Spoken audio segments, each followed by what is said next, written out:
There's a lot of rumors out there regarding Kirk Cousins potentially coming to the Browns once the Falcons release him. Let me just open up the video by saying this. I'm going to stick my neck out there and say I believe that Kirk Cousins will be released by the Falcons before the end of March 17th when he is due a $10 million roster bonus. And once he is released by Atlanta, I expect the Cleveland Browns to sign him. I'll say it right now in perfect, coherent English to open up the show because I believe that is what's going to happen. Aaron, we recently got this from Albert Breer at Sports Illustrated, talking about some of the quarterback musical chairs going on with if Aaron Rodgers goes to the Giants, what happens with Russell Wilson, and what about the Tennessee Titans. But he happens to say the Cleveland Browns just traded for Kenny Pickett, and I think could be waiting to see what happens with Kirk Cousins and the Atlanta Falcons, and I don't feel like there'd be much for him as a backup out there. If Kirk Cousins, when he hits the market, is looking for a team that has a competitive quarterback job going right now, the Browns are going to be one of the best opportunities for that. He could go to Pittsburgh if Aaron Rodgers goes to the Giants and the Steelers don't want to run it back with Russell Wilson. That's definitely a possibility, but to me, I just think that there's a lot that makes sense between Cousins and the Browns. Cleveland would have interest from the contract standpoint with Cousins signing for a vet minimum deal since the Falcons owe him $27.5 million in base salary this year. It could also make sense for Cousins since he had some overlap with Kevin Stefanski. So to me, too much makes sense right here with the Browns needing another veteran quarterback. They did not trade for Kenny Pickett for him to just be QB1 for the entire offseason. And for Kirk, trying to find a spot where he can actually compete for a starting gig after the season he had to close it out, there are not going to be a ton of phone calls coming into his agent. Now, I know that Cousins is not the most exciting option at quarterback. The way he ended, it was awful. 1 touchdown, 9 interceptions, and a 1-4 record before getting benched for the rookie Michael Penix. I am not here to try and twist that into, well, actually, if you watch the tape, it wasn't so bad. No, it was bad. But if you also notice on the left-hand side of the screen there were some really good games from Kirk Cousins. And I think with him being 2 years removed from the Achilles injury for the start of 2025, and I'm going to take his word that he played through a shoulder and elbow injury because it's the only way the drop-off from week 9 to 10 to 15 can make any sense. That cannot be related to the Achilles injury. That would just be too strange to go from injured. Then he had a poor week 1 in his debut against the Steelers, but then he starts to get his footing a little bit and really starts having a nice season, especially in Kirktober. And then all of a sudden in November and December, the Achilles just flares back up again. I'm not a doctor, but that does not make a ton of sense to go from injury to not a problem to it's a problem again, and the Achilles injury has never been on a single injury report or mentioned once as something that nagged at him towards the end of the season. So with not a lot of great options out there, I am one that's going to advocate for how cheap it would be for Cousins and the upside of Kirk was terrific for the Vikings for a good stretch. I know that he's easy to pick on. He was never good in primetime games. I got good news for you guys. The Browns are not playing on Sunday Night Football this year. If Kirk Cousins is only playing at 1 p.m., that's a great destination for him because the NFL is only going to put the Browns at the 1 p.m. slot after a 3-win season. So this could be an excellent destination for him. I'm in. For how cheap it is and for the ceiling and for the other options out there, bring him in for a competition. If he does not look good, if he looks like the guy that played weeks 10 to 15, guess what? You paid him $2 million. What are you out? The opportunity to have signed a different veteran QB? Oh no, you don't sign Trey Lance or what's Joe Flacco will be fun, but he's not coming back because Barry's not going to re-sign him. So just move on from that. Barry's not going to swallow his pride and admit that was a mistake. I should have brought him back. So Mason Rudolph, yeah. Oh, man, we could have signed Mason Rudolph. Darn it. That is the only thing you're being robbed of here. You can still go out and draft a quarterback if that's what your heart desires. You can have Cousins and Cam Ward or Shedeur Sanders battle for the starting gig. It's what he did last year in Atlanta. So it's not a new phenom for Kirk Cousins to join a team that drafts a quarterback 5-6 weeks later. Kirk Cousins, I'll say it again, is my preferred choice for the remaining quarterback options. When I inevitably believe he will be released, I think Atlanta is trying to hold on to the last possible second to see if anyone will trade for him. And maybe the Browns will give up a whole lot of nothing just to have him come right to Cleveland. But I believe he will be released and he will sign with the Cleveland Browns. So let me know.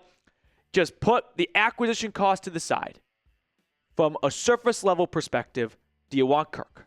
Give me a yes, give me a no. I'll say yes. I'll say yes, not because I think Kirk Cousins is going to come in here and put together an incredible year. I'm going to say yes because someone find me a better option. And that's a subjective question, and you might be able to come up with one in your mind. But when I look over the quarterback options, I don't see a better one. Moving on here, I just want to bring up, this is not something that I'm going to proclaim as like much of a rumor as the Kirk Cousins stuff is. So separate these two quarterbacks. But let's talk about Anthony Richardson for a second, because Dan Orlovsky on Twitter tossed out this idea with Daniel Jones getting a 1-year, $14 million contract. That does not seem like a contract you give someone to just compete. That's a contract you give someone with some level of expectation of, you could be our starting quarterback. So with that, Richardson could be made available. It'd be a very quick turnaround for him going from pick number 4 in the draft to adios after 2 seasons in Indianapolis, when he plays a grand total of 15 games over a combined 34 games between 2023 and 2024. But if Richardson were to become available, don't you think Andrew Berry would have some interest? He's already traded for one former first-round pick quarterback in Kenny Pickett. What's one more?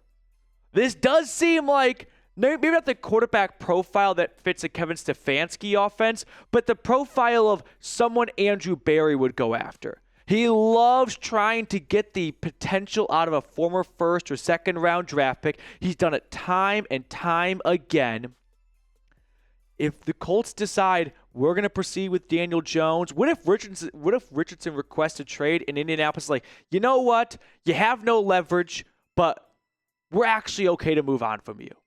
Because this is somewhat good timing for Browns fans that want to take a quarterback at number 2.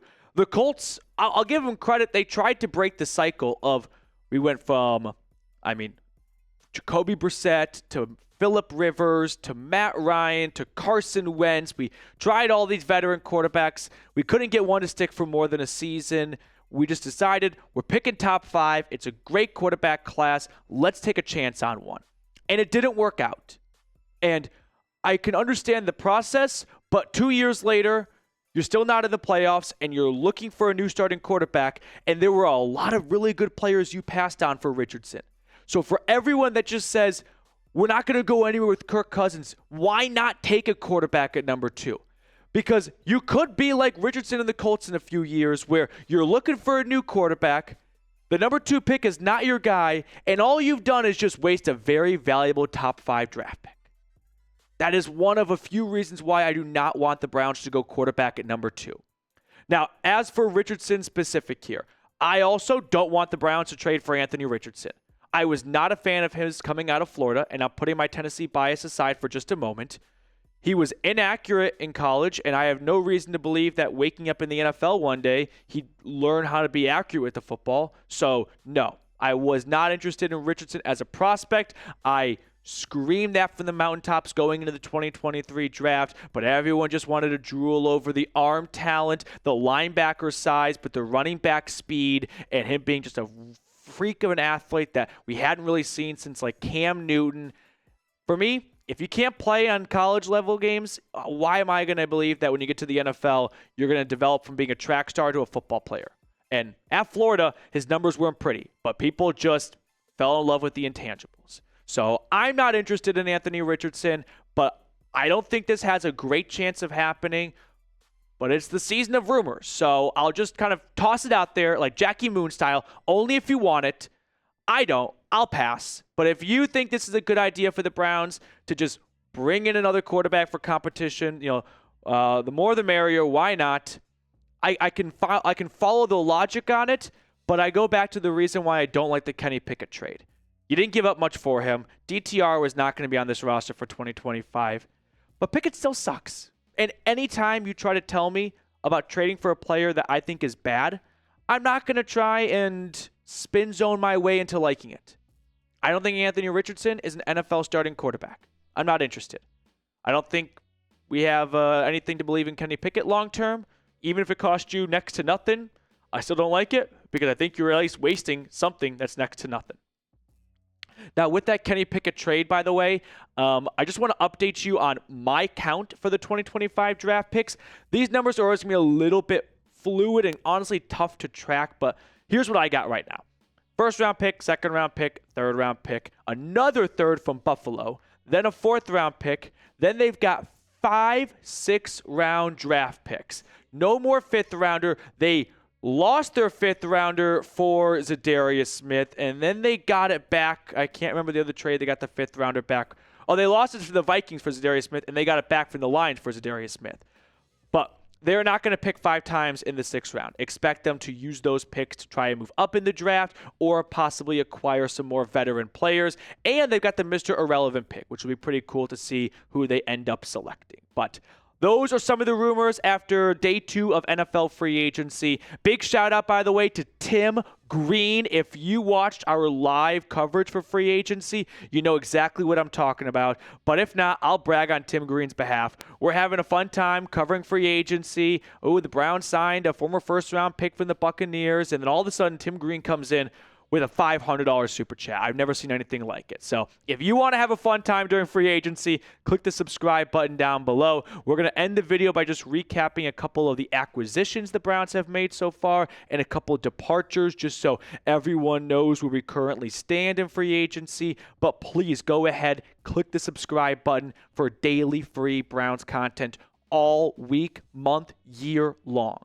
Now, Cleveland was quiet early in free agency, but they've started to wake up a little bit, but I still never expect them, and I don't expect them to make big seismic signings in free agency because that's never been their thing under Andrew Berry. And I'll add more to that in just a second, but they've done a couple of moves already. Obviously, the Garrett extension, traded for Kenny Pickett at 12:30-ish a.m. They signed Cornelius Lucas, who I think is going to be a sneaky key signing because we have no reason to believe DeJuan Jones and Jack Conklin can both finish a season because neither one has ever started week 1 and then gone to week 18 together.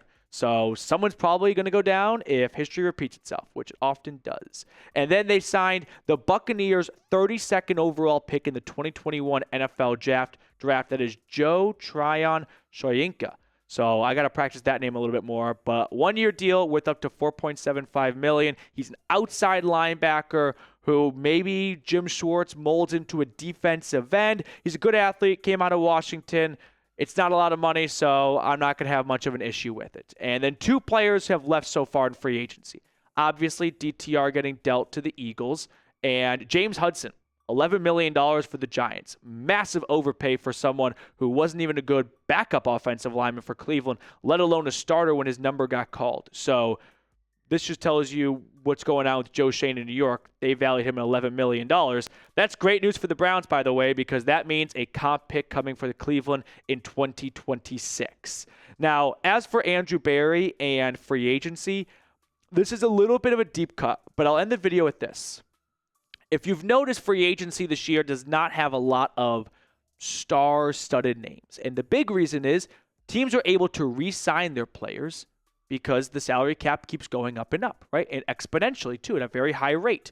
So that means not many good players hit the open market, because why would a team let a good player leave when there's room to bring him back? So more of the average guys get to the market, and then those average guys are paid like star players because teams are desperate.